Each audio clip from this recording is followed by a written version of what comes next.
আসসালামু আলাইকুম। Liver cirrhosis থেকে মুক্তির গল্প নিয়ে, কেননা দেখা যায় যে অনেকে ফ্যাটি লিভার নিয়ে আক্রান্ত হয় এবং ফ্যাটি লিভার থেকে পরবর্তীতে লিভার সিরোসিস হয়ে যায় এমন একটি সমস্যা নিয়ে আমরা গবেষণায় দেখা গিয়েছে যে বাংলাদেশ ক্রমাগত অর্থনৈতিক উন্নতির পথে এবং উন্নয়নের পথে থাকাতে দেখা যাচ্ছে মানুষের ক্রয় ক্ষমতা বেড়েছে, মানুষের খাদ্যাভ্যাস এবং রুচিবোধের অভ্যাস পরিবর্তন হয়েছে, মানুষ আয়েশি জীবনযাপনে অভ্যস্ত হচ্ছে এবং দেখা যাচ্ছে প্রচুর অনিয়ন্ত্রিত খাদ্যাভ্যাস তারা করছেন, যে কারণে ফ্যাটি লিভার এখন বাড়তি এবং উঠতি একটি সমস্যা হিসেবে আমাদের সমাজ জীবনে ছড়িয়ে গেছে।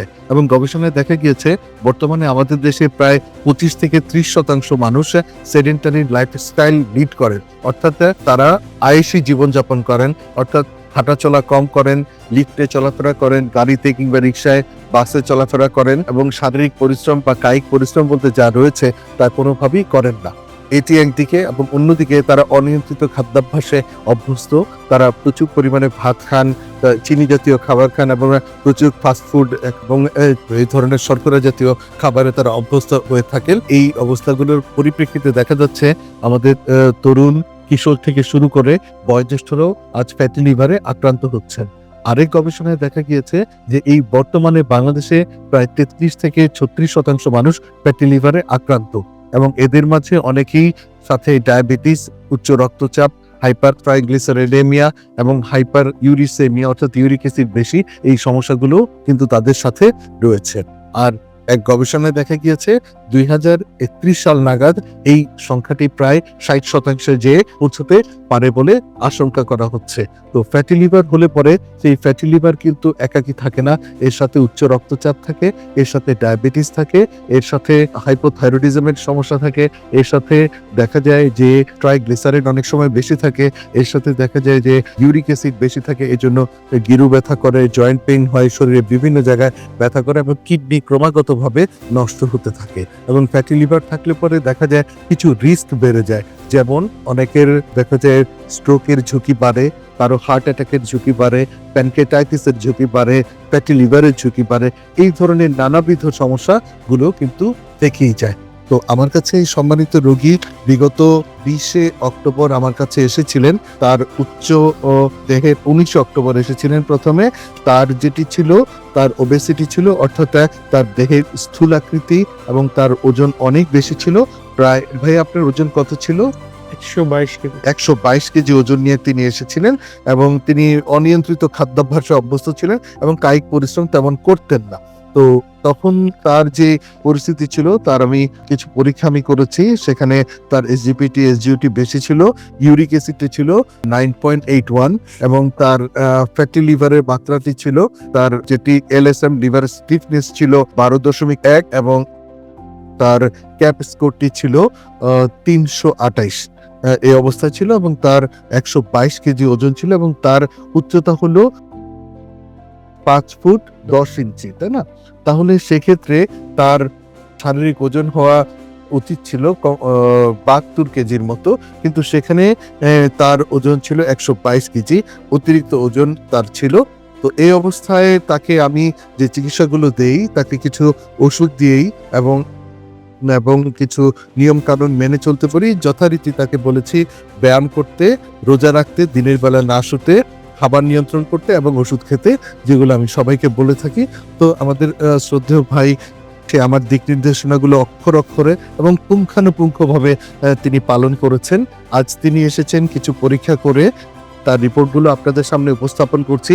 তার এসজিপিটি এসজিওটি একেবারেই নর্মাল হয়ে গিয়েছে। ইউরিক অ্যাসিড 9.81 ছিল, সেখান থেকে কমে 3.1-এ চলে এসেছে এবং ফাইব্রোস্ক্যানের যে স্কোরটি তার ছিল অনেক বেশি, সেটিও ঠিক হয়ে এসেছে। যেমন তার ক্যাপ স্কোরটি ছিল 328, সেটি 245-এ চলে এসেছে এবং তার এলএসএম লিভার স্টিফনেস মেজারমেন্ট ছিল 12.1, অর্থাৎ সিরোসিস হয়ে গিয়েছিল প্রাথমিক পর্যায়ে, সেটি কমে 4.9 হয়ে গিয়েছে, অর্থাৎ সিরোসিসটি সম্পূর্ণরূপে রিভার্স করেছে। তো এই কারণে আমরা ফ্যাটি লিভার থেকে যে লিভার সিরোসিস হয় সেটাকে আমরা রিভার্সেবল সিরোসিস বলি, অর্থাৎ সিরোসিস হয়ে গেলে পরও সেটিকে রিভার্স করা যায়, তারই একটি প্রকৃষ্ট উদাহরণ আজ আমরা দেখতে পেলাম। তো সিরোসিস হলে এই যে লিভার সম্পূর্ণরূপে নষ্ট হয়ে যাবে এবং সেখান থেকে আর ব্যাক করা যাবে না তা কিন্তু নয়। যদি ফ্যাটি লিভার থাকে এবং রোগী প্রাথমিক পর্যায়ে যথাযথ চিকিৎসা নেন তাহলে সেই সিরোসিস থেকে মুক্তি লাভ সম্ভব। তেমনি ভাবে তিনি আজ মুক্তি লাভ করেছেন। তো তার প্রতি পরম করুণাময় অসীম দয়ালু আল্লাহর প্রতি অশেষ কৃতজ্ঞতা জ্ঞাপন করছি, ধন্যবাদ জানাচ্ছি আল্লাহকে, কেননা আল্লাহ তাকে আজ মুক্ত করেছেন সিরোসিস থেকে এবং তিনি তার ওজন কমিয়েছেন। ভাই আপনার ওজন কতটুকু কমেছে? 30 কেজি। প্রায় 30 কেজি ওজন কমেছে এবং তিনি বেশ ভালো বোধ করছেন। তো আজ আমাদের একটি অন্যতম আনন্দের দিন, তিনি লিভার সিরোসিস থেকে মুক্তি লাভ করেছেন। আশা করি তিনি ভালো থাকবেন, সুস্থ থাকবেন। এই মুহূর্তে আমরা একটু তার কাছ থেকে জানবো, ভাই আপনি কি কি করেছিলেন, কোন পর্যায়ে আমাদের কাছে এসেছিলেন এবং এখন আপনার কেমন লাগছে? ভাইয়া স্যার আমি আমার জব ছেড়ে দেওয়ার পরে আমি বাসায় অনেকদিন প্রায় 6-7 মাস বসে থাকি এবং কাজকর্ম তেমন কিছুই করতাম না, শুধু খাওয়ার ঘুম এটাই। এরপরে আমার মা বললো কি যে তোর শরীরের ওয়েট এত বেশি বেড়ে যাচ্ছে, তুই একজন ফিজিশিয়ানের কাছে যা। পরে গেলাম, আমার সব টেস্টগুলো করলো, কিন্তু সেখানে HGPT-টা আপনার বাড়তেছিল, সেখানে আপনার 98। তো উনি ওষুধ দেওয়ার পরও আমি এটাকে তেমন গুরুত্ব দিইনি। 1 মাস পরে আবার আমি যখন ডাক্তার দেখালাম নতুন একজন, সেই সময় আমার HGPT 122 উঠে গেল। এরপরে আবার আমি স্যারের কাছে, জুয়েল স্যারের কাছে আমি ঢাকায় আসলাম আমার এক বন্ধুর মাধ্যমে। আসে ওনাকে আমি দেখানোর পরে আমি 2.5 মাস পরে আবার স্যারের ফলো আপে আসছি। এই 2.5 মাসের ভিতরে আমি ভাত, রুটি এবং শর্করা জাতীয় যত খাবার আছে এগুলা মোটামুটি আমি অ্যাভয়েড করে চলছি। মিষ্টি জাতীয় খাবার সব কিছু অ্যাভয়েড করছি। শাকসবজি, মাছ, মাঝে মাঝে অল্প মাংস, এগুলো খাইছি যেভাবে স্যারে করছে, কমান্ড করছে। বাদাম খাইছি, পেয়ারা খাইছি, এই ধরনের টক জাতীয় ফল, জাম্বুরা, এগুলো আমি প্রতিনিয়তই খেতাম। খিদে লাগলে এগুলাই খেতাম, কিন্তু আমি ভাত এবং রুটি, শর্করা জাতীয় এবং বাজে তেলে ভাজা কোনো খাবার আমি 2.5 মাসের মধ্যেই খাইনি। এবং আমি 2 বেলা ব্যায়াম করতাম, সকালবেলা 1 ঘন্টা এবং বিকালবেলা 1.5 ঘন্টা 2 ঘন্টা আমি ব্যায়াম করতাম। এর মাধ্যমে স্যার আমি এই পর্যায়ে আসতেছি। যাক মাশাআল্লাহ। ভাইয়া এই মুহূর্তে আপনার শরীরটা কেমন লাগতেছে ভাইয়া? স্যার আমার আগে স্যার 10 মিনিট আমি দৌড়াইলে স্যার মানে হয়ে যেতাম, মানে ক্লান্ত বোধ করতাম, কিন্তু স্যার এখন আমি 1 ঘন্টা বা 40 মিনিট 45 মিনিট একাধারে আমি মিডিয়াম ভাবে দৌড়াইলে আমার তেমন কোনো কিছু অসুবিধা হয় না। এবং হাঁটা চলা, আগে কমোড ইউজ করতাম, এখন কমোড ইউজ করা লাগে না। ঠিক আছে, আমার বসতে চলতে সবকিছুতে আমি এখন আরাম ফিল করি আর কি। মানে শরীরটা ফাঁকা লাগে, কাজ করতে খুব ভালো লাগে।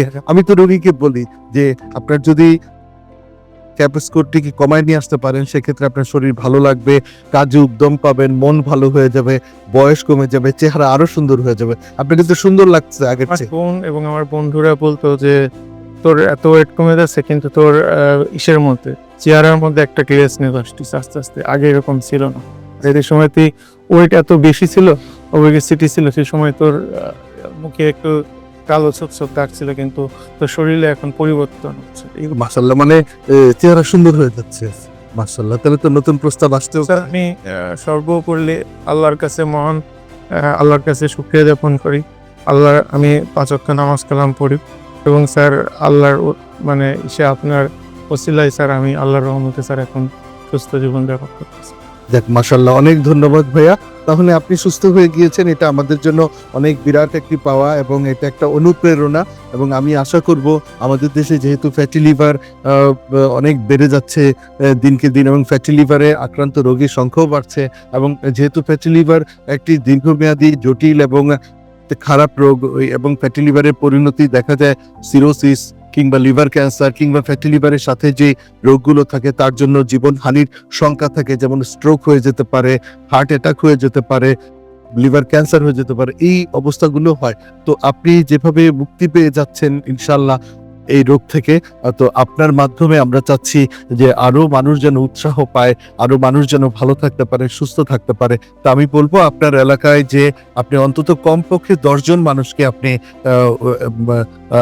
বলবেন এবং তাদেরকে উৎসাহ দিবেন এবং তাদেরকে দিক নির্দেশনা দিবেন যেন তারা ফ্যাটি লিভার থেকে মুক্ত থাকতে পারে। সেক্ষেত্রে আপনি কি কি বলবেন বলে ঠিক করেছেন, যে তাদেরকে কিভাবে আপনি সচেতন করবেন? আমি মোটামুটি একটা ভালো ফ্যামিলিতে বিলং করি এবং আমি যে সময় বাজারে বা আমাদের ইসে যায়, ওরা আমাকে জিজ্ঞেস করে যে রিয়া তুমি এখন অনেক আগের থেকে অনেক বেটার তোমার লাগতেছে। তো আমি বললাম যে আমার ফ্যাটি লিভার ছিল, তা এইভাবে স্যারে বললো যে ওষুধে তোমার 30% ঠিক হবে, কিন্তু 70% তোমার হাতে। ঠিক আছে? আমি স্যার আপনার কথা ওদেরকে বলতাম, আমার বন্ধুর কথা শুনে আপনার কাছে আমি আসছি। সেও আরেকজন রুগীও আপনি দেখছিলেন স্যার, তার আইবিএস প্রবলেম প্লাস স্যার আপনার ফ্যাটি লিভার ছিল স্যার, সেও মোটামুটি মুক্তি লাভ করছে। আমার বন্ধু আসছিল, ওর ফ্যাটি লিভার গ্রেড 2 ছিল, ওরও মোটামুটি সেরে গেছে। আমি অনেকেই বলছি স্যার, আপনার কথা বলছি, বা আপনার কাছে ট্রিটমেন্ট নিচ্ছি, এবং আমার আত্মীয় স্বজন ম্যাক্সিমাম ঢাকায় আছে, ঢাকা টিকাটুলিতে ওরা থাকে, তো ওরাও জানে স্যার যে আপনার কাছ থেকে আমি ট্রিটমেন্ট নিচ্ছি। ভাই সেটা ভালো, কিন্তু আমি বলবো আপনার মাধ্যমে যেন মানুষ জানতে পারে যে ফ্যাটি লিভার থেকে মুক্ত থাকতে হবে, ফ্যাটি লিভার হলে এই সমস্যাগুলো হতে পারে এবং মুক্ত থাকার উপায়গুলো কি। সেই উপায়গুলো যেমন আপনাকে বলেছি, আপনাকে ব্যায়াম করতে হবে, রোজা রাখতে হবে, খাবার নিয়ন্ত্রণ করতে হবে, ওষুধ খেতে হবে। এবং স্যার আমার এইটাও রাখছে এই জিনিসগুলো মাশাআল্লাহ, তো এই জিনিসগুলো আপনি একটু মানুষকে বলবেন বলে আমি আশা করি, এবং মানুষ আপনার কাছ থেকে উৎসাহ পেয়ে আপনাকে দেখে তারা যেন এই ধরনের একটা জটিল রোগ থেকে যেন মুক্ত থাকতে পারে। আর আপনি ভালো করেই জানেন এটা একটি ব্যয়বহুল রোগ, কেননা আপনি দেখেছেন প্রতিটা ওষুধ অত্যন্ত দামি, প্রতিটা পরীক্ষা অত্যন্ত দামি। এখানে মানে কম দামের বা কম ওষুধের কোনো সুযোগ নেই। হ্যাঁ, তো সেই ক্ষেত্রে যদি আমরা এই রোগটাকে শুরুতেই আমরা যদি নিয়ম কানুন মেনে আমরা যদি রোগীকে মুক্ত রাখতে পারি, সুস্থ রাখতে পারি, সেক্ষেত্রে তাকে এই ব্যয়বহুল প্রক্রিয়ার মধ্যে আর আসতে হবে না। তো আমি চাচ্ছি আপনার মাধ্যমে সাধারণ মানুষ বা আপনার এলাকার কিছু মানুষ যেন এই রোগ থেকে, ব্যয়বহুল রোগ থেকে মুক্ত থাকতে পারে। তো ভাইয়া, আমরা মিনার্ভা হাসপাতালের পক্ষ থেকে আপনাকে একটা উপহার দিতে চাচ্ছি, একটা ছোট একটা উপহার। সেই উপহারটা আপনি রাখবেন। আমাদের এখানে মিনার্ভা হাসপাতাল লিমিটেডের এমডি উপস্থিত আছেন, তার মাধ্যমে আমরা আপনাকে একটা ছোট উপহার দিব। সেটা আশা করি আপনি সাদরে গ্রহণ করবেন, এবং আপনাদের একটা ছোট একটা ঘড়ি আপনাকে দিলাম ভাইয়া, তো এটা রাখবেন আপনি, আপনার হয়তো কাজে লাগবে। ভালো থাকবেন ভাইয়া। তো সুপ্রিয় ভাই বোনেরা, এই মুহূর্তে আমরা জানলাম তার সিরোসিস, লিভার সিরোসিস জয় করার গল্পটি। তো তার মাধ্যমে যেন আমাদের সমাজ থেকে ফ্যাটি লিভারের সমস্যাগুলো যেন চলে যায়, তার জন্য তাকে আমরা কিছু দিক নির্দেশনা দিয়ে দিলাম। আশা করি তার মাধ্যমেও অনেকে ফ্যাটি লিভারের যে দিক নির্দেশনাগুলো রয়েছে সেগুলো মেনে চলে সুস্থ থাকতে পারবেন, ভালো থাকতে পারবেন। সবাই ভালো থাকবেন। আজকের মতো এখানেই বিদায় নিচ্ছি। আল্লাহ হাফেজ।